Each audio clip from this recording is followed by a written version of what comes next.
Après une courte trêve à l'initiative de Moscou et Washington, les violences ont bien repris en Syrie. Alep et Hama ont été bombardés. Hier, une vingtaine de personnes ont trouvé la mort dans cette attaque menée contre un convoi humanitaire, une attaque qui a provoqué un tollé international. Ce convoi transportait de l'aide de l'ONU et du Croissant Rouge syrien et il était destiné à 78 000 personnes vivant à Ouroum al-Koubra dans la province d'Alep.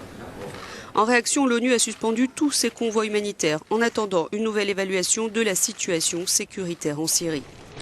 Pour la Maison-Blanche, seul Moscou ou le régime syrien peut être à l'origine du raid.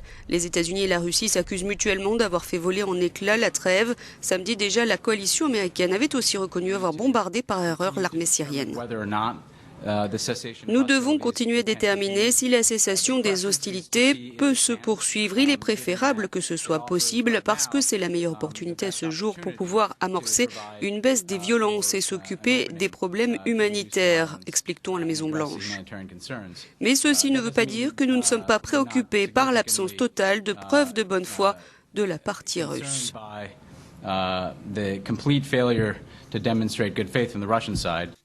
Moscou a nié toute implication dans le bombardement qui a frappé le convoi humanitaire et a rendu public ces images de drones non datées qui montreraient que l'attaque n'a pas pour origine une frappe aérienne mais des forces rebelles, ici encerclées de rouge.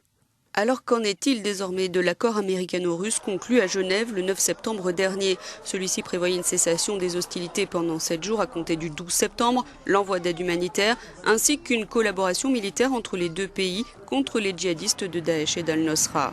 Le Conseil de sécurité de l'ONU en débat aujourd'hui, réponse peut-être la nuit prochaine à New York.